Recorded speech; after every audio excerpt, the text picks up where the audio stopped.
अस्माकं तु विशिष्टाये तान्निबोध द्विजोत्तम। नायका मम सैन्यस्य संज्ञार्थं तान् ब्रवीमि ते। द्विजोत्तम, हमारे पक्ष में जो जो प्रधान हैं उन्हें भी आप समझ लें। आपको जानने के लिए मेरी सेना के जो नायक हैं उनको कहता हूं। बाह्य युद्ध में सेनापति के लिए द्विजोत्तम संबोधन असामयिक है। वस्तुतः गीता अंतःकरण की दो प्रवृत्तियों का संघर्ष है, जिसमें द्वैत का आचरण ही द्रोण है। जब तक हम लेश मात्र भी आराध्य से अलग हैं, तब तक प्रकृति विद्यमान है, द्वैत बना है। इस द्वि पर जय पाने की प्रेरणा प्रथम गुरु द्रोणाचार्य से मिलती है। अधूरी शिक्षा ही पूर्ण जानकारी के लिए प्रेरणा प्रदान करती है। वो पूजा स्थली नहीं, वहां शौर्य सूचक संबोधन होना चाहिए। विजातीय प्रवृत्ति के नायक कौन कौन है?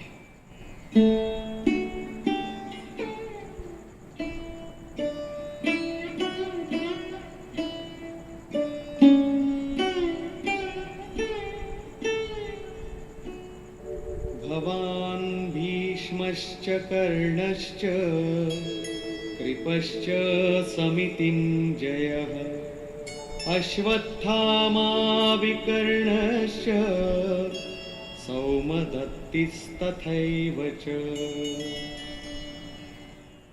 एक तो स्वयं आप द्वैत के आचरण रूपी द्रोणाचार्य हैं।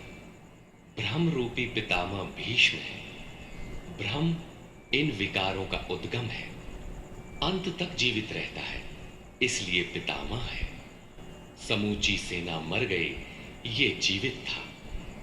शरशैया पर अचेत था, फिर भी जीवित था। ये है भ्रम रूपी भीष्म। भ्रम अंत तक रहता है। इसी प्रकार विजातीय कर्म रूपी कर्ण तथा संग्राम विजयी कृपाचार्य है। साधनावस्था में साधक द्वारा कृपा का आचरण ही कृपाचार्य है। भगवान कृपाधाम है और प्राप्ति के पश्चात संत का भी वही स्वरूप है। किंतु साधन काल में जब तक हम अलग हैं, परमात्मा अलग है। विजातीय प्रवृत्ति जीवित है, मोहमयी घिराव है। ऐसी परिस्थिति में साधक यदि कृपा का आचरण करता है तो वो नष्ट हो जाता है। सीता ने दया की तो कुछ काल लंका में प्रायश्चित करना पड़ा। विश्वामित्र दयार्द्र हुए, पतित होना पड़ा। योग सूत्रकार महर्षि पतंजलि भी यही कहते हैं, ते समाधा वुपसर्गा व्युत्थाने सिद्धयः। व्युत्थान काल में सिद्धियां प्रकट होती हैं, वे वास्तव में सिद्धियां हैं, किंतु कैवल्य प्राप्ति के लिए उतनी ही बड़ी विघ्न है जितने काम, क्रोध, लोभ, मोह इत्यादि। गोस्वामी तुलसीदास का भी यही निर्णय है। माया अनेक विघ्न करती है, रिद्धियां प्रदान करती है, यहां तक कि सिद्ध बना देती है। ऐसी अवस्था वाला साधक बगल से निकल भर जाए, मरणासन्न रोगी भी जी उठेगा। वो भले ठीक हो जाए, किंतु साधक उसे अपनी देन मान बैठे तो नष्ट हो जाएगा। एक रोगी के स्थान पर हजारों रोगी घेर लेंगे। भजन चिंतन का क्रम अवरुद्ध हो जाएगा और उधर बहकते बहकते प्रकृति का बाहुल्य हो जाएगा। यदि लक्ष्य दूर है और साधक कृपा करता है तो कृपा का अकेला आचरण ही समितिंजय समूची सेना को जीत लेगा। इसलिए साधक को पूर्ति पर्यंत इससे सतर्क रहना चाहिए। दया बिनु संत कसाई, दया करी तो आफत आई। लेकिन अधूरी अवस्था में यह विजातीय प्रवृत्ति का दुर्धर्ष योद्धा है।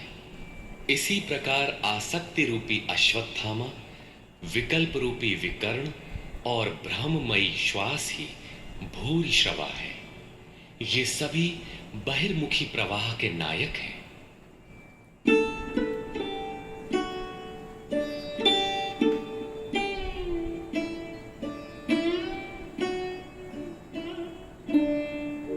अन्ये च बहवः शूराः मदर्थे त्यक्तजीविताः नानाशस्त्रप्रहरणाः सर्वे युद्धविशारदाः। और भी बहुत से शूरवीर अनेक शस्त्रों से युक्त मेरे लिए जीवन की आशा को त्याग कर युद्ध में डटे हैं। सभी मेरे लिए प्राण त्यागने वाले हैं, किंतु उनकी कोई ठोस गणना नहीं है।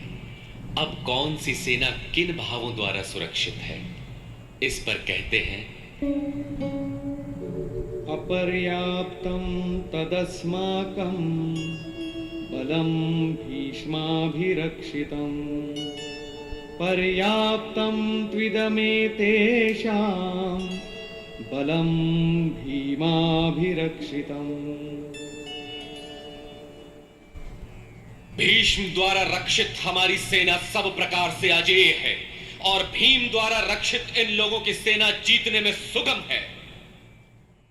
पर्याप्त और अपर्याप्त जैसे श्लिष्ट शब्द का प्रयोग दुर्योधन की आशंका को व्यक्त करता है। अतः देखना है कि भीष्म कौन सी सत्ता है जिस पर कौरव निर्भर करते हैं, तथा भीम कौन सी सत्ता है जिस पर दैवी संपद संपूर्ण पांडव निर्भर है। दुर्योधन अपनी व्यवस्था देता है कि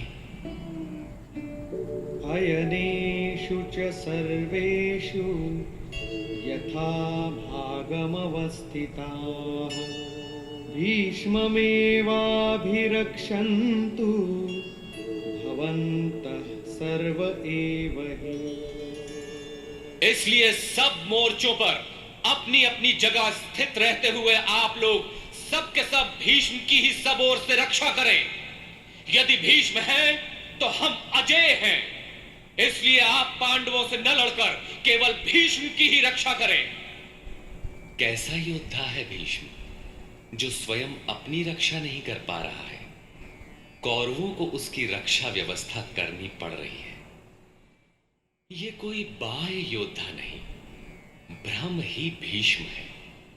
जब तक ब्रह्म जीवित है तब तक विजातीय प्रवृत्तियां कौरव अजेय है। अजेय का ये अर्थ नहीं कि जिसे जीता ही न जा सके, बल्कि अजेय का अर्थ दुर्जय है, जिसे कठिनाई से जीता जा सकता हो। महा अजय संसार रिपु जीत सकई सो वीर। यदि भ्रम समाप्त हो जाए तो अविद्या अस्तित्वहीन हो जाए। मोह इत्यादि जो आंशिक रूप से बचे भी हैं, शीघ्र ही समाप्त हो जाएंगे। भीष्म की इच्छा मृत्यु थी, इच्छा ही भ्रम है। इच्छा का अंत और भ्रम का मिटना एक ही बात है। इसी को संत कबीर ने सरलता से कहा, इच्छा काया इच्छा माया इच्छा जग उपजाया। कह कबीर जे इच्छा विवर्जित ताका पार न पाया। जहां भ्रम नहीं होता वो अपार और अव्यक्त है। इस शरीर के जन्म का कारण इच्छा है, इच्छा ही माया है और इच्छा ही जगत की उत्पत्ति का कारण है।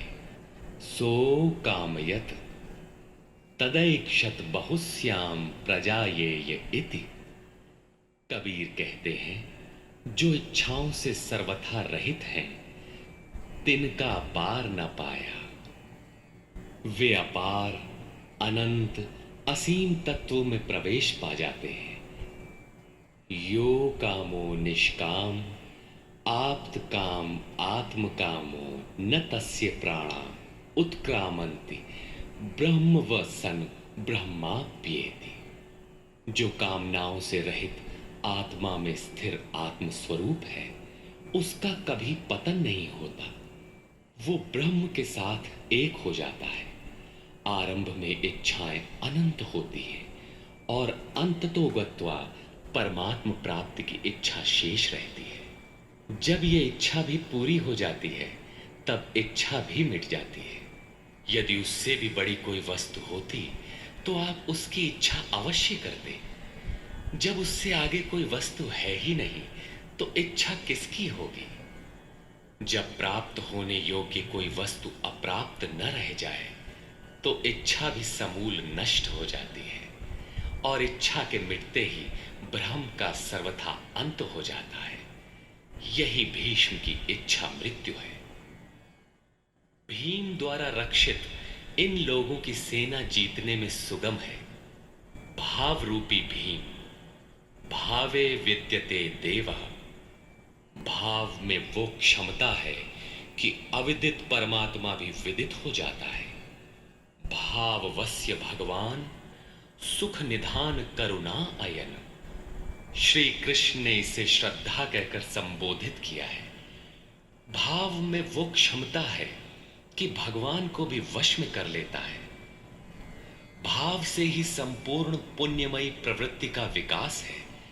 ये पुण्य का संरक्षक है तो इतना बलवान कि परम देव परमात्मा को संभव बनाता है, किंतु साथ ही इतना कोमल भी है कि आज भाव है तो कल अभाव में बदलते देर नहीं लगती। इष्ट में लेश मात्र भी त्रुटि प्रतीत होने पर भाव डगमगा जाता है। पुण्यमयी प्रवृत्ति विचलित हो उठती है, इष्ट से संबंध टूट जाता है।